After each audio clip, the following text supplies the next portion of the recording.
समन्ता चक्रवालेषु अत्रा गच्छन्तु देवता सद्धम्मं मुनिराजस्स सुनन्तु सग्गमुखदं ධම්මස්සවන කාලෝ අයං බදන්තා ධම්මස්සවන කාලෝ අයං බදන්තා ධම්මස්සවන කාලෝ අයං බදන්තා නමෝ තස්ස භගවතු අරහතු සම්මා සම්බුද්දස්ස නමෝ තස්ස භගවතු අරහතු සම්මා සම්බුද්දස්ස නමෝ තස්ස භගවතු අරහතු සම්මා සම්බුද්දස්ස. පින්වතුනි, බණපදයක් අහන්න නැතුව අපට ධර්මඥානය, දහම් දැනුම, ධර්මය අවබෝධ කර ගැනීම කරගන්න බෑ. බණපදයක් අහන්නම ඕන. ඇසූ බණ, ඇසූ ධර්මයේ නැවත නැවත අහනවා නම් පින්වතුනි, එය තමා තුළ තියෙන දහම් දැනුම, ධර්මඥානය, ධර්මාවබෝධය වර්ධනය කරගන්නට ප්‍රබල රුකුලක් වෙනවා. අපි කවුරුත් පුහුදුන් අය.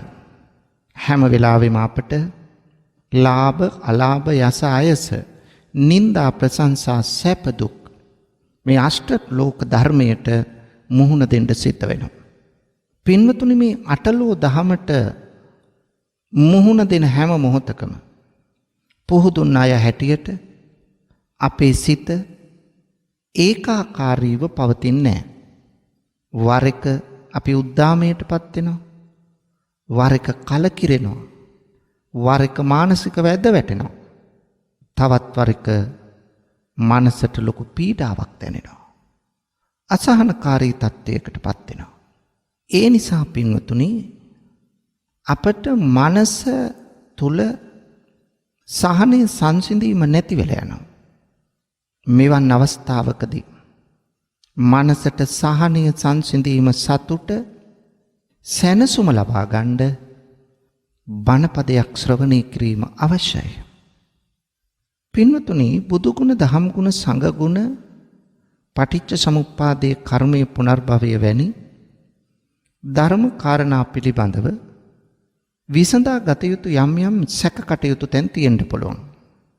අන්නේ සැක තැන් දුරු කරගෙන නිවැරදි වටහා ගැනීමක් කරන්න ධර්මයේ ශ්‍රවණය කරන්න ඕන. පින්වතුනි, කෙනෙක් මිත්‍යා දෘෂ්ටියේ ඉන්නවනම් ඒ මිත්‍යා දෘෂ්ටියෙන් අත් මිදලා සම්‍යක් දෘෂ්ටියට පැමිණෙන්න බණ අහන්න ඕන. මා මුලිනුත් මතක් කළා, අපි පුහුදුන් අය. අපි කාගේ ජීවිතවල වැරදි, අඩුපාඩුකම්, දුර්වලකම් තියෙන්න පුළුවන්. අන්නේ වැරදි, අඩුපාඩුකම්, දුර්වලකම් මගහරවාගෙන හිතට සහනයක්, ජීවිතයේ නිවැරදි භාවයක්, මෙලොව වශයෙන් ජීවිතයේ සාර්ථකත්වයක්.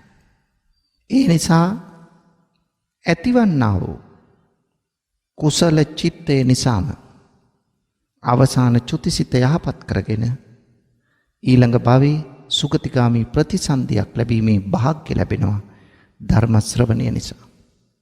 පින්වතුනි, මේ සියල්ලටමත් වඩා අපට අවශ්‍යයි මේ සංසාර ගමන නතර කරගන්න. මේ අනවරාග්‍ර සංසාරයේ සැරිසරන අපට ඒ සසර ගමන නතර කර ලබන උතුම් අමා මහ නිර්වාණය සාක්ෂාත් කරගන්න බණපදයක් අහන්න ඕන.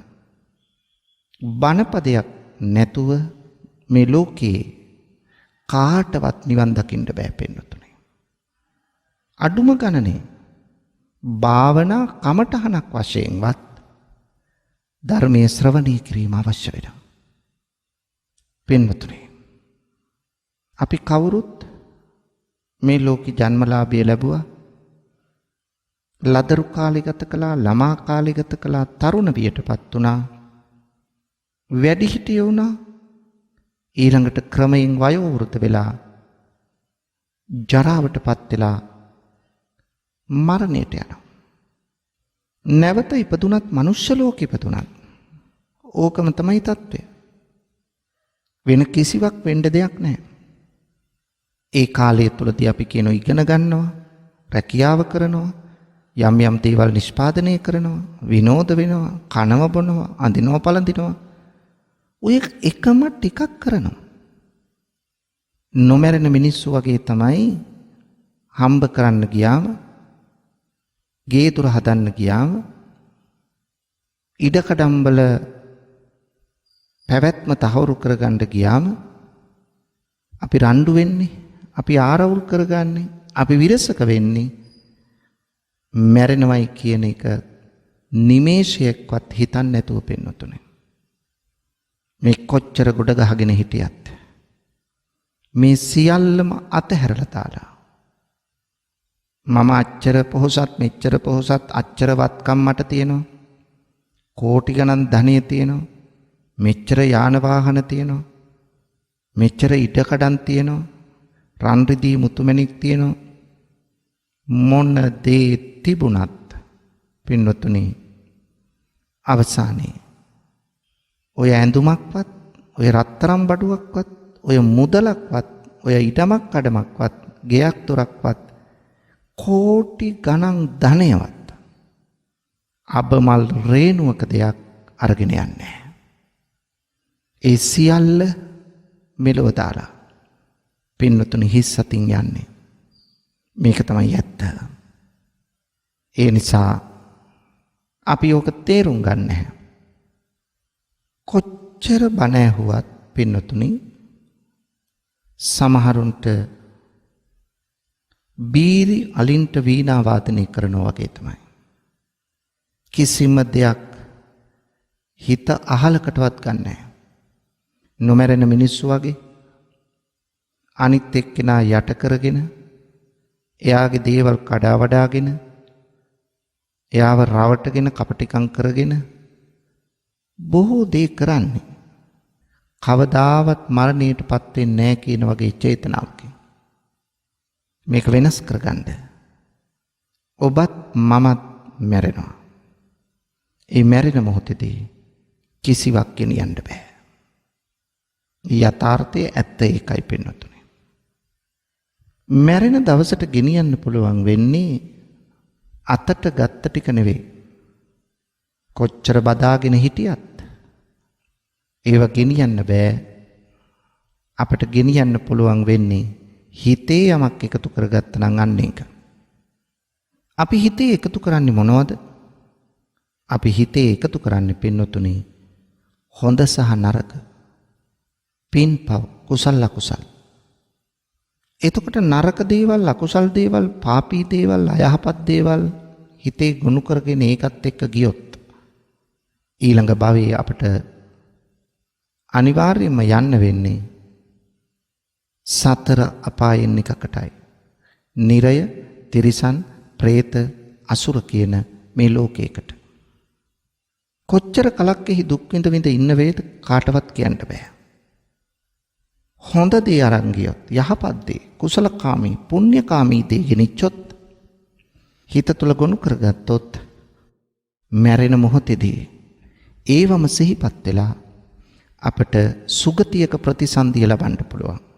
මනුෂ්‍ය ලෝකේ හෝ දේව ලෝක හයින් එකක හෝ ධානය ලබාගෙන තිබුණොත් බ්‍රහ්ම ලෝකයක හෝ උපදින්න වාග්ය ලැබෙනවා. ඒවත් ස්ථිරසාර සැපෑති තැන් නෙවෙයි.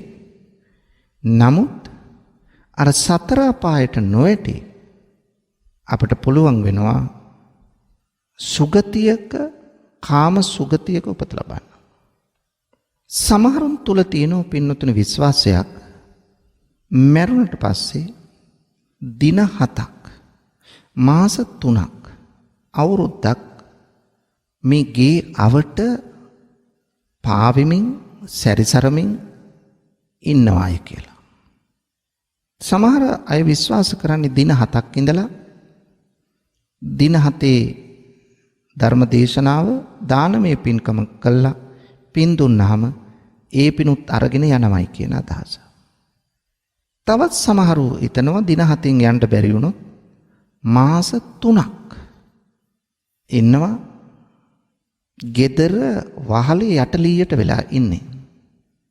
ඉඳලා මාස 3 පින්කම කළාට පස්සේ පින් දුන්නාම ඒ පිනුත් අරගෙන යනවා. 3 මාසේ පින්කමට පිරිත් කියන්න හොඳ නැහැ කියලා මිනිස්සු අතර මිත්‍යා මතයක් තියෙනවා. ඇයි? පිරිත් කියන්නේ අර ඥාතිය එලවන්න. ඒ නිසා පිරිත් කියන්න හොඳ නැහැ. ඒක අවුරුද්ද පින්කමට කරාට කමන්නේ නැහැ. 7 දවස් පින්කමටවත් 3 මාස පින්කමටවත් කරන්න එපා පිරිත් කියන එක. ධර්ම දේශනාවක් පවත්වලා දානමය පින්කමක් කරලා පින් දෙන්න. අන්නේ වගේ අදහසක් මිනිස්සු තුල තියෙනවා. ඒ නිසා පිරිත් කියවන්නේ නැහැ. පින්වතුනි, ඔන්න ඔය වැරදි තැන අපි හදා ගන්න ඕන. සමහරු හිතනවා දින 7ක් මාස 3ක් මැරිච් එක්කෙනා ජීවත් වෙච්ච gedara අසුරෙන් ඉන්නවාය කියලා.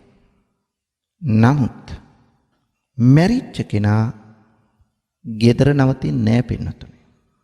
එහෙම හැකියාවක් නැහැ.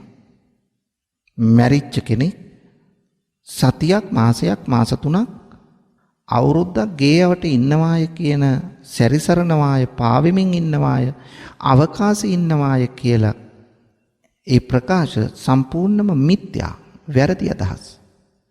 හිතන්නේ මේ පාවෙමින් ඉන්න කාලේ මේ භවයයි ලබන භවයයි අතර කාලය. ඒකට නමක් දානවා අන්තරා භවය කියලා. මේ අන්තරා භවයේ සැරිසරන කාලයක් හැටියට තමයි දකින්නේ. සමහරු තේරවාදී බුදුදහම තුල අන්තරා භව සංකල්පයක් නැහැ පින්නතුනේ. මරුණු නිමේෂයේම තව තැනක ප්‍රතිසන්දිය ලබනවා. කූඩැල්ලගේ න්‍යාය. කූඩැල්ලෙක් එක තැනක් අතාරිනි තව තැනක් අල්ලගෙන. අන්න ඒ වගේ මිනිස්සුත් මරුණු නිමේෂයේම අවසාන චුතිසිතට ආපු කුසල හෝ අකුසල කර්මයක් නිසා එහෙම නැත්නම් කර්ම නිමිත්තක් නිසා මොකද වෙන්නේ? ඒ අනුව ප්‍රතිසන්දියක් ලබනවා. ආයිත් මේ හිස් අවකාශයේ නැවතමින් සැරිසරමින් පාවෙමින් ඉන්න කාලයක් නැහැ. ඒ මොහොතේම ඒ නිමේෂෙම තමයි එක්කෝ සතර අපායෙන් එක, එහෙම නැත්නම් මනුෂ්‍ය ලෝකේ, එහෙමත් නැත්නම් දිව්‍ය ලෝක හයින් එක ධානය ලැබලා නම් බ්‍රහ්ම ලෝකයක ඒ මොහොතේම පහළ වෙනවා. පින්නතුනේ, මේක තමයි ඇත්ත. එහෙම නැතුව මේ දින 7ක් සැරිසරනවාය කියන මතය සම්පූර්ණයෙන්ම මිත්‍යා දෘෂ්ටියට අයිති දෙයක්. ඒ නිසා ඒක වැරදි. අන්නේ වැරදි මතය අපෙන් අයින් කරගන්න ඕන. ඒකට තමයි ධර්මයේ ශ්‍රවණය කරලා ඔබ අවබෝධයක් ලබන්නේ. වැරදි මත තවදුරටත් ක්‍රියාත්මක නම් ධර්ම ශ්‍රවණී ප්‍රයෝජනයක් නැහැ. වැරදි මත වැරදි කියලා දුන්නාම ඒ වැරදි මත ජීවිතයෙන් ඉවත් කරගන්න පින්නතුනේ. ඒක තමයි අවශ්‍ය. සමහර අය පින්නතුනේ විශ්වාස කරනවා gedara මැරිච් එක්කෙනාගේ ආත්මය, ඒකට යොදා ගන්නව වචනයක් ප්‍රාණකාරයා. මේ ප්‍රාණකාරයා මැරිච්ච මොහොතේ ඉඳලා ගේ අභ්‍යන්තරේ සැරිසරනවායි කියලා.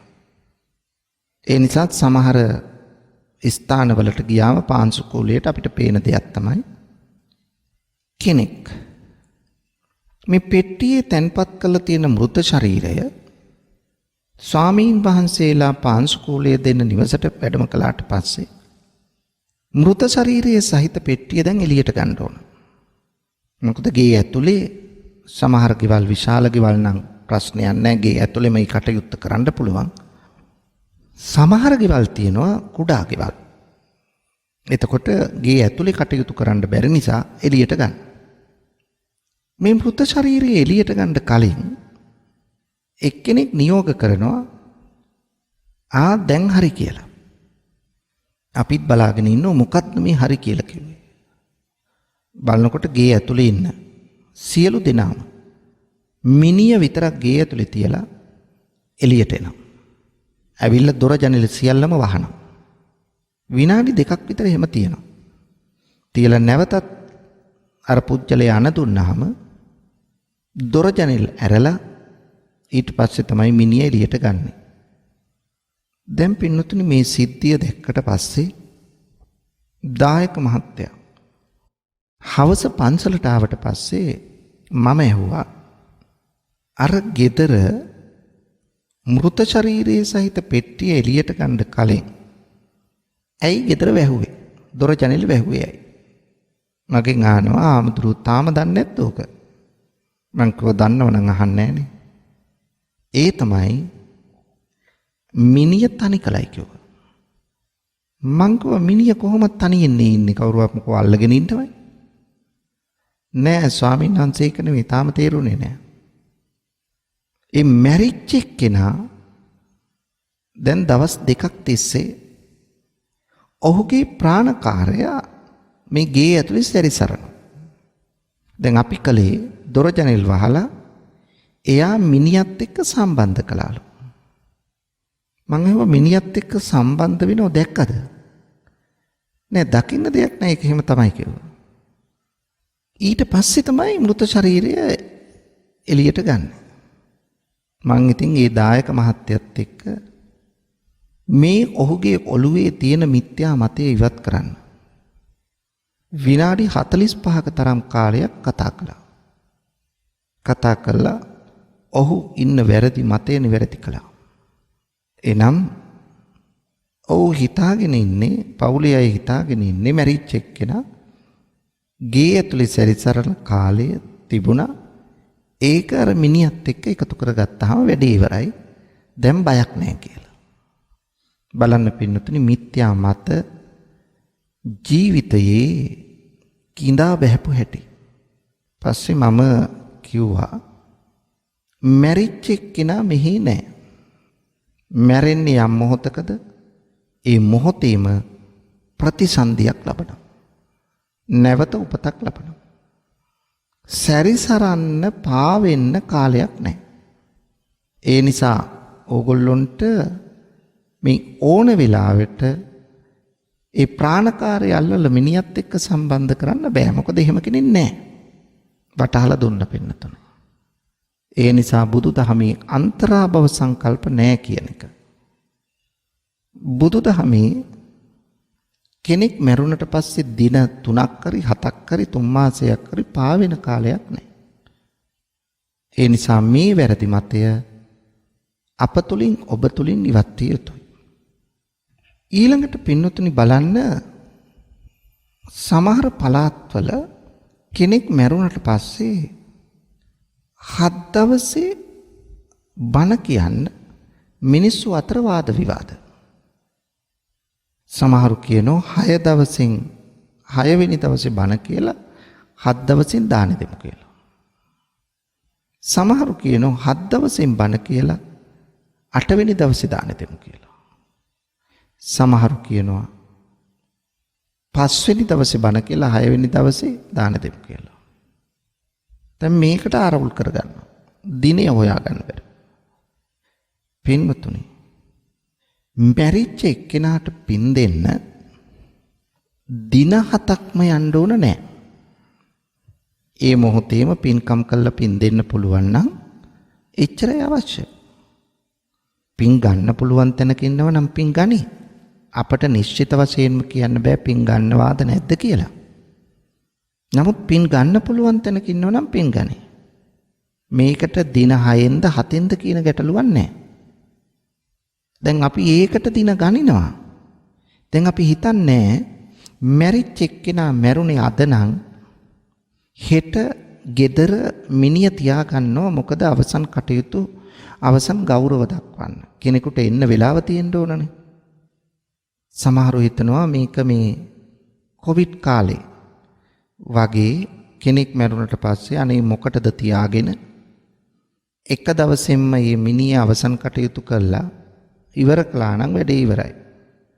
මොකටද ඔච්චර වියදම් කරන්නේ නිදි වරාගෙන? තේ බිබි කෝපි බිබි මොකටද නිදි මරන්නේ? අපරාධ නේද කියලා. ඒ නිසා එක දවසෙන්ම මේ අවසන් කටයුතු කළා නම් වියදමකුත් නැහැ, මහන්සියකුත් නැහැ. වැඩේ කෙටියෙන් ඉවරයි. එහෙම කියන අය ඉන්නවා. අපිටමත් කියලා තියෙනවා. මම පින්වතුනි මේ අදහසට එකඟ නැහැ. ඇයි ඒ? එහෙනම් හාමුදුරුවොත් මිත්‍යා මතයකද ඉන්නේ? නැහැ. කෙනෙක් මිය ගියාට පස්සේ අපේ සිංහල බෞද්ධ චාරිත්‍රයක් තියෙනවා. අවමංගල්‍යයක්. ඒකත් උත්සවයක්. මැරුණු ගමන් ඕක කළොත් අවසන් කටයුතු අපේ සිංහල බෞද්ධ අනන්‍යතාව ගිලිහිලා යනවා. ඒකක් දෙක. මැරිච්ච කෙනාට අවසන් ගෞරව දක්වන්න බොහෝ පිරිසක් ඉන්නවා. දැන් මං කිව්වා අවමගුල් උත්සවයක් මේක. එතකොට මැරිච්ච එක්කෙනාගේ ගෙදර දරුවන්ට සහෝදර සහෝදරයන්ට ස්වාමියාට බිරිඳට මැරිච්ච ගමන් ඒක අවසන් කටයුතු කළොත් තමන්ගේ හිතේ තියෙන දුක අඩු කරගන්න බෙදා ගන්න කෙනෙක් නැහැ. ඇයි වැඩක් නැනේ ගිහිල්ලා. ඒ නිසා අපි මොකද කරන්නේ? එක දවසක් මැරුණු දවස තිබුණා, දෙවනි දවස තියාගත්ත, තුන්වෙනි දවසේ අවසන් කටයුතු කළා. පිටරටක නම් ඉන්නේ කවුරු හරි දරුවෝ, ඒ දරුවා එනකන් තව දවස් දෙකක් තියාගන්න තැනුත් තියෙනවා. ඒ නිසා මිය ගිහිල්ලා දින 3න් තමයි අවසන් කටයුතු තුන්වෙනි දවසේ කරන්න ඕන. එතකොට එතන කට්ටිය ඇවිල්ලා නෑදෑයෝ මිත්‍රයෝ විතරක් නෙවෙයි Taman එක්ක හතුරුකම් කළ කෙනා පවා මරණයට එනවා. එතකොට මේ හතුරුකම නැති වෙනවා. මිත්‍රශීලී වෙනවා. මිත්‍රශීලී උනේ මොකෙන්ද? මිත්‍රශීලී උනේ පින්වතුනි ඒ අවමංගල්‍ය උත්සවය නිසා. ඕක නිශ්ශබ්දව එක දවසින් අවසන් කරා නම් අර හතුරට එන්න වෙලාවක් නැහැ. ඒ නිසා පින්වතුනි කෙනෙක් මිය ගියාට පස්සේ දැන් බලන්න මිය යන්නේ ගෙදරක අම්මා වෙන්න පුළුවන්, තාත්තා වෙන්න පුළුවන්. දැන් අම්මා හෝ තාත්තා තමයි ගෙදරට අදාළ ඉඩම ගන්න නැත්තේ. ගේ හැදුවේ. ගෙදරට බඩු මුට්ටු ගෙනාවේ. දරුවෝ හැදුවේ. ඒගොල්ලෝ කසාද බන්දලා දුන්නේ. ඊළඟට මේ සියල්ල කළේ ඔය අම්මයි තාත්තයි. එවන් කටයුත්තක් කළ අම්මගේ තාත්තගේ මිනිය අපේ වියදම වැඩිය කියලා, අපි කරදර වෙනවයි කියලා, අපරාධ වෙහෙස වෙනවයි කියලා ඒ ගුණයට උපහාරයක් කරන්න දවසක් තියාගන්න, මිනිය දවසක් ගෙදර තියාගන්න අපේ දරුවන්ට අමාරුයි. ඒ තරම් අකෘතඥ පිරිසක් පින්වතුනි අපි. ඒ නිසා ඒ අකෘතඥතාවය ඇති කරගන්න එපා. ඒකයි කියන්නේ. ඒ නිසා කෙනෙක් මිය ගියාට පස්සේ ඒ මියගිය කෙනා වෙනුවෙන් අවසන් ගෞරවයක් කරන්න. ආයි තවත් ගෞරව කරන්න හම්බෙන්නේ නැහැ. ඒක එක දවසක් තියාගත්තයි කියලා ගැටලුවක් නැහැ. ඒක අපේ අනන්‍යතාව. අපි හම්බ කරන ඒවා මරණයටත් වියදම් කරන්න ඕන. දැන් මොකටද කොට ගහගෙන ඉඳලා? සමහරට අම්මම හම්බ කර තාත්තම හම්බ කරපු සල්ලි තියෙනවා. ඒ නිසා ඔහුගේ ගුණයට උපහාරයක්, ඇයගේ ගුණයට උපහාරයක් විදිහට තමයි මේ කටයුත්ත කරන්නේ. වසංගත කාලෙක රෝගයක් බෝ වෙනවා නම් කරන්න දෙයක් නැත්තම්, එහෙම නැත්තම් මැරෙන කෙනා ඉල්ලීමක් කරලා තිබුණා නම් මගේ මිනිය මම මලාට පස්සේ තියාගන්න එපා. ඒක එක දවසෙන්ම කටයුතු කරලා අවසන් කරන්න. පැය 24න් ඉවර කරන්න. එහෙම කියලා තිබුණා නම් ඒ කියපු විදිහට කරන්න ඕන. ඒක ඔහුගේ හෝ ඇයගේ ඉල්ලීමනේ. නමුත් පින්නතුනේ මේක අපිට ඕන විදිහට හිතුවක්කාර විදිහට කරන්න හොඳ නැහැ. මේක අපේ සංස්කෘතියේ අංගයක්. ඒ නිසා ඔබ මොහොතක් හිතන්න ඒ ගැන. පින්වතුනි. එහෙනම් මේ මිත්‍යා මත අපෙන් අයින් කරගන්න ඕන. එකක් තමයි අර අන්තරා භව සංකල්පයක් තියෙනවා කියන මතය. ඒක වැරදි. ඊළඟට ප්‍රාණකාරයා ගේ සැරිසරනවාය මිනියත් එක්ක තනි කරනවාය කියන අන්නේ සංකල්පය වැරදි. දින 7ෙන්ම හරියටම පින්කම කරන්න ඕනේ කියන සංකල්පය වැරදි. දින 7ෙන් පින්කම කරන්න කලින් පින්වතුනි ඔය දවස් අවසන් කටයුතු කරන වෙලාවේ අපි පින්දීමක් කරනෝනේ. පන්සිල් සමාදන් වෙලා මතක වස්ත්‍ර පූජාවක් කළා දහත් ගිලම්පස ස්වාමීන් වහන්සේලාට පිළිගන්වලා අනිත්‍ය මෙනෙහි කළා. දාන සීල භාවනා මේ පින්කම් තුන කරලා පැන් වඩලා පුණ්‍යානුමෝදනාවක් කරනවා. එතකොට දින 7ට කලින් පින් දීලා ඉවරයිනේ. ඇයි එහෙනම් දින 7ට අපි රණ්ඩු වෙන්නේ? ඇයි මේ මිත්‍යා මතේ අපි එල්ලිලා ඉන්නේ? ඒ නිසා මේ මිත්‍යා මතේ එල්ලිලා ඉන්න එපා. ඊළඟ කාරණාව තමයි දින 7 පින්කමට ධර්මදේශනාව 6 වෙනිදා රැ කරද්දී හෝ 7 වෙනිදා රැ කරද්දී මැරිච් එක්කෙනා කැමැතිව හිටිය කෑම පිඟානක් සකස් කරනවා. අම්මා කන්න කැමති කෑම, තාත්තා කන්න කැමති වුණු කෑම. සියලු දේ මේකේ බෙදනවා. ගෙදර තියෙන කබල්ම පිඟාන ගන්නවා. අරගෙන මේකේ බෙදනවා දිය ගොඩ මස් සහිතව. මිනිස්සෙකුට තවත් බැදුම් වර්ගද ඔක්කොම ಜಾති මේකේ පුලුටු වර්ග බෙදලා මිනිස්සෙකුට නම් ඒකට අත ගහන්න බෑ. ඒ නිසා අර මැරිච්ච කෙනාට වෙනුවෙන් කියලා කෑම පිඟානක් සකස් කළා. ස්වාමීන් වහන්සේ බණ කියන අතරෙම අර කෑම පිඟාන ගිහිල්ලා ගේ ඉස්සරහ තැනක ගෙදර තියෙන කබල්ම පුටුව ගන්න. සමහර වෙලාවට කකුල් 4ක් නෑ 3යි තියෙන්නේ. අනිත් එකට පොඩි ලී කෑල්ලක් හේතු කළා මේ පුටුව තමයි හදලා ගන්නෙ. මොකද මේ පුටුව නැවතත් භාවිතයට පාවිච්චියට ගන්නෑ. තියා පින්නතුනි සමහර ගෙවල් වල අම්මා තාත්තා මැරිච්ච ඇඳ මැරුණයි කියලා ඒ ඇඳ හොදලා පාවිච්චියට ගන්නෑ බයයි. සමහර වෙලාවට ළඟ තියෙන පන්සලට ගෙනිහින් දෙනවා. අපි අම්මා වෙනුවෙන් පින්කමක් කරනවා පූජා කරනවායි කියලා. ස්වාමීන් වහන්සේ දන්නෝ මේ ඇඳ අරන් එනකොටම මේකයි කියලා හේතුව. උන්වහන්සේ කිව්වේ නැති වුණාට. ඒ නිසා පින්නතුනි ඒකට හරි බයයි. ඒ නිසා මොකද කරන්නේ? හැබැයි අම්මා තාත්තා පාවිච්චි කර හිටි රත්තරන් බඩු ටික අම්මගේ කරාබු දෙක මාලයක් තිබුණා නම් මාලේ මුද්ද තිබුණා නම් මුද්ද ඒවට බයක් නැහැ. ඒක ගන්නවා. ඒක අරගෙන විකුණ ගන්නවා. බලන්න පින්නතුනි අපි අවස්ථාවාදී විදියට කරන හැටි. නමුත් මැරිච්ච ඇඳ ගන්නෑ. ඒක පාවිච්චිට ගන්නෑ. ඒ නිසා අර කෑම පිඟාන හදලා අර කබල් පුටුවක ගෙනහිල්ලා ගේ ඉස්සරහ තියලා පුටුව වටේට සුදු වැලි රවුමක් දානවා. පහනකුත් පත්තු කළා, හඳුන් කූරුක් පත්තු කළා. රාරක්කු බිව් කෙනෙක් නම් එතනින් කසිප්පු බෝතලයකුත් ගෙනihin තියනවා. සුරුට්ටු සිගරටුත් තියලා පැදුරකුත් දාලා කොට්ටෙකුත් දානවා. මෙන්න මේ වගේ දේවල් කරන තැන් තියෙනවා අදත්. මලගිය භූත වන්දනාවට සම්බන්ධ. අර පුටුව වටේ සුදු වැලි රවුමක් දැම්මේයි. දැන් මේ කෑම පිඟාන කාටද තියන්නේ? අර මැරිච් එක්කෙනා. මැරිච් එක්කෙනා කවුරු කියලා හිතාගෙනද? මැරිච් එක්කෙනා පෙරේතය වෙලා තියෙනවා. ඒ නිසා මේ පෙරේතයට තියන්නේ මේ පෙරේත තටුවක්. වැලි රවුම දාන්නේ පෙරේතයා ආවනම් පෙරේතයාගේ අඩිපාර තියෙන්න ඕන අර වැලිවල. දැන් පෙරේතය ඇවිදගෙන එනවයි කියලා තමයි හිතාගෙන ඉන්නේ. මිනිස්සු ඇවිදින විදියට. ඇත්තටම වෙන්නේ මොකද්ද?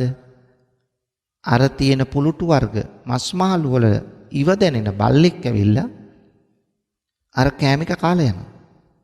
එතකොට වැලිවල තියෙන බල්ලගේ අඩිසලකුණ. ඔන්න ඔය මිත්‍යා මත අපි අතරේ තියෙන්නේ පින්නතුනේ. ඒ නිසා මැරිච් එක්කෙන සමහර වෙලාවට චුක්තිසිත යහපත් වෙලා මනුෂ්‍ය ලෝකෙ ඉපදෙලා ඉන්න පුළුවන්. දේව ලෝකෙක ඉපදෙලා ඉන්න පුළුවන්. හැබැයි gedara අය එකතු වෙලා මුලින්ම කරන වරද මොකක්ද? මැරිච් එක්කෙන පෙරේතය කරනවද නැද්ද? මැරිච් එක්කෙන පෙරේතයෙක් බවට පත් කරනවා. ඒ නිසා මැරිච්ච කෙනා පෙරේතය කරන්නේ පිටගෙවල් වලින් නෙවෙයි. තමන්ගේ ගෙදරින්මයි.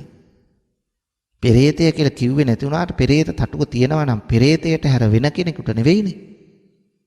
ඒ නිසා මෙන්න මේ මිත්‍යා මතයත් කරන්න එපා. මැරිච්ච කෙනෙකුට කෑම වැඩක් නැහැ. මැරිච්ච කෙනාට ඕන පින්. පින් ගන්න පුළුවන් නම් පින් ගන්න පුළුවන් තැනක ඉඳලා පින් ගනි. කාටද පින් ගන්න පුළුවන්? කාටද පින් ගන්න බැරි? පින්නතුනේ. කෙනෙක් මැරිලා ගිහිල්ලා උපදින තැන් උපදින ස්ථාන තියෙනවා 31ක්. මේ උපදින ස්ථාන 31කින් බ්‍රහ්ම ලෝකයක උපදින්න ධ්‍යාන ලබන්න එපාය. අඩුම ගානේ ප්‍රථම ධ්‍යානෙවත්. ධ්‍යාන ලැබලා නැත්තම් බ්‍රහ්ම ලෝකයක යන්න සුදුසුකම් නැහැ. එහෙනම් මිනිස්සෙක් වෙලා ඉපදුනොත් පින් ගන්න පුළුවන්ද? පින් ගන්න බෑ. තිරිසනෙක් වෙලා ඉපදුනොත් තිරිසන් ලෝකේ ඒත් පින් ගන්න බෑ. නිරේ ඉපදුනොත් ඒත් පින් ගන්න බෑ. අසුර ලෝකේ පින් ගන්න බෑ. මේ සතර අපායන් පින් ගන්න පුළුවන් പ്രേත ලෝකේ එක කොටසකට විතරයි. වන්තාසික, කුප්පිපාසික, නිජ්ජාමතන්නික, පරදත්තූපජීවී කියලා කොටස් හතරක් තියෙනවා. තව කොටස් තියෙනවා. මෙන්න මේ කොටස් හතරෙන් පින්ගත හැක්කේ එක් කොටසකට පමණයි. එනම් පරදත්තූපජීවී කියන කොටසට පමණයි. අනිත් പ്രേත ලෝකේ ඉපදුනාට අනිත් අයට පින් ගන්න බෑ. එහෙනම් සතර අපායෙන් පින්ගත හැක්කේ പ്രേත ලෝකේ පරදත්තූපජීවී කියන කොටසට විතරයි. මනුෂ්‍ය ලෝකේ කෙනෙකුට පින් ගන්න බෑ. දේව ලෝකේ කෙනෙකුට දෙවියෙකුට පින් ගන්න පුළුවන්. එහෙනම් අපි පින් දෙන එක වැඩක් නැහැ කියලා හිතෙයිද? ඔය හිතෙන්න පුළුවන්. එහෙම හිතන්න එපා. අපි දන්නේ නැහනේ. ඒ නිසා අපි පින් දෙනවා. පින් ගන්න පුළුවන් තැනක සිටීනම් පින් ගනි. වර්තමානයේ මිනිස්සු කරන දේවල් බැලුවහම පින්වතුනේ මේ මිනිස්සු වැඩි හරියක් මනුෂ්‍ය ලෝකෙ නෙමෙයි ඉපදෙන්නේ. දේව ලෝකෙට යන්නේ කොහෙද? සතර අපායටමයි යන්නේ. බලන්න කොච්චර වැරදි වැඩද සමාජෙ කරන්නේ. මොන්න තරම් වැරදි දේවල් කරනවද මිනිස්සු? හොරක් මරකම්ද, ප්‍රාණඝාත අකුසල්ද, කාම මිත්‍යාචාරයද, වංචාව, දූෂණය, අල්ලස් ගැනීම මේ වගේ දේවල් කරන මිනිස්සුන්ට පින්වතුනි සතර අපාය හැර වෙන මොකද්ද සුදුසු? ඒ නිසා එහෙ තමයි යන්නේ.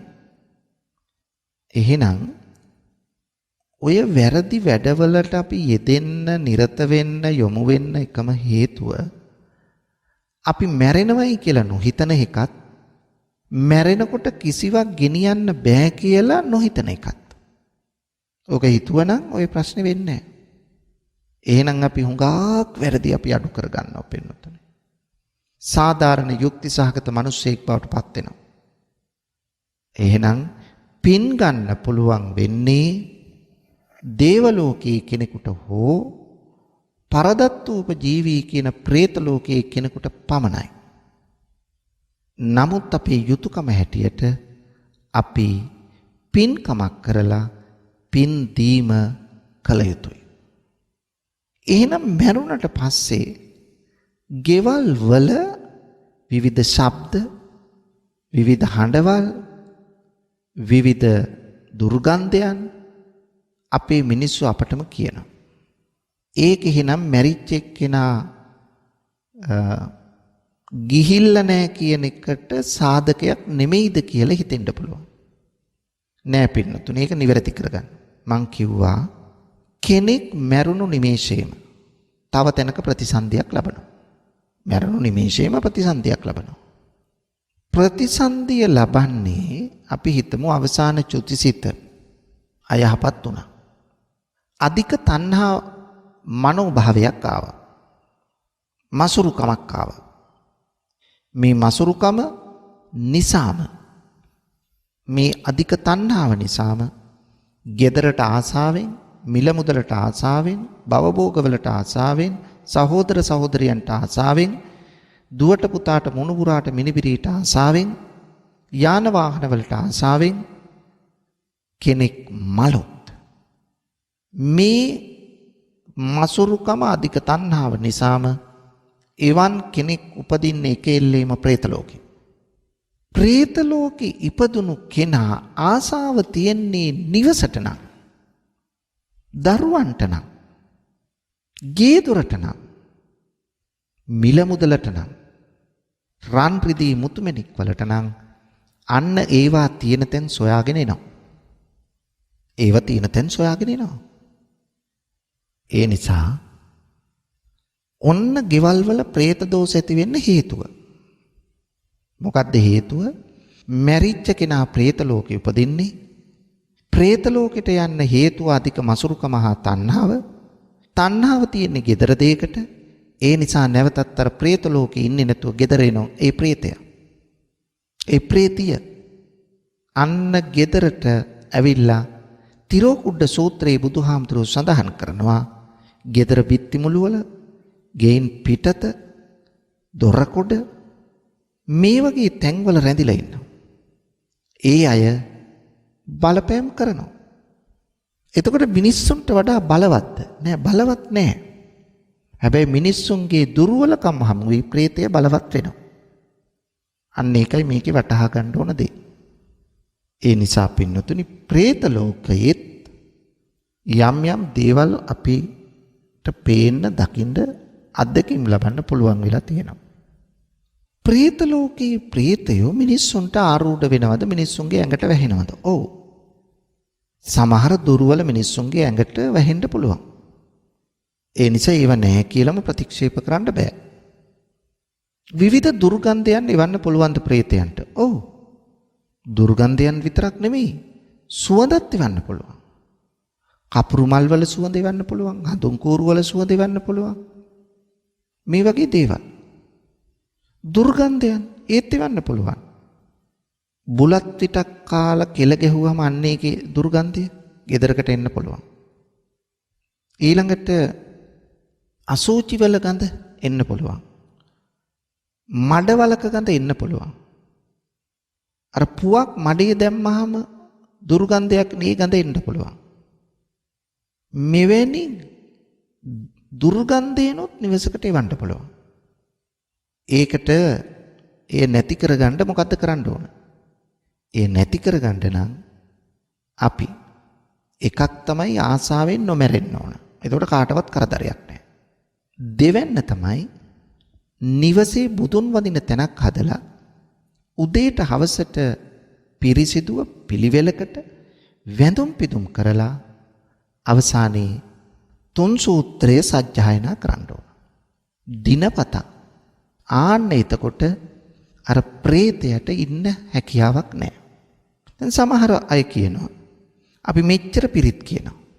නමුත් අපේ ගෙදර මේ වගේ දෝෂයක් තියෙනවා. ඔව්. මේ പ്രേතේ ගෙදරකට බඳින්න පුළුවන්. එතකොට പ്രേතයාට පිරිත් කියලා එලවන්න හැදුවත් යන්න බෑ, බැඳලා ගැට ගහලා තියෙන. ඉතින් ඒක ඉවත් කරගන්න ඕන. ඉතින් ඒ නිසා පින්නතුනි ඒකට සුදුසු කෙනෙක් හොයා ගන්න ඕන. දැන් මේ විස්තරයේ ඇත්ත తත්වයේ කිව්වට පස්සේ ඔබ මට කතා කරලා අපේ ගෙදර പ്രേත දෝෂයක් තියෙනවා මේක ඉවත් කරලා දෙන්නේ කියලා මට කියන්න එපා. මං ඒව කරන්නේ ඒ නිසා ඔබ කරන්න ඕන ඒකට බොරුකාරයෙකුට අහුවෙන්නේ නැතුව, හොරෙකුට අහුවෙන්නේ නැතුව සුදුසු මිනිස්සෙක් හොයාගෙන ඒක කරන්න. හැබැයි പ്രേතයෙකුගේ දුර්ගන්ධයක් ආපු ගමන් ඒව කරන්න යන්න එපා. ඔබ හොඳට තුන් සූත්‍රය කියන්නේ. පැන් කලයක් තියාගෙන තුන් සූත්‍රය කියලා පැන් ඉහින දිනපතා. සුවඳ කුඩුවේකට ඔබම තුන් සූත්‍රය කියලා දිනපතාම කියන ගමන් එයින් සුවඳ කුඩු ටිකක් අරගෙන ගේ දුම් අල්ලන්න. මේව 99%ක්ම නැති වෙනවා. උම කලාතුරකින් එකක් තමයි අර බන්දල තිබුණොත් යන්න බැරි වෙන්නේ. ඒ නිසා මෙන්න මේ தත්වය ඔබ හරිහැටි වටහා ගත්තොත් මේ මිත්‍යා මතවලින් තොරව ඔබේ ජීවිතය ගෙවන්න පුළුවන්. රැවටෙන්නේ නැතුව ජීවිතය ගෙවන්න පුළුවන්. එහෙනම් මිත්‍යාවට යට නොවුණු සත්‍යයට ළඟා වෙච්ච ජීවිතයක් ගත කරන්නට ඔබට ශක්තිය වාසනාව ලැබේවායි මා ප්‍රාර්ථනා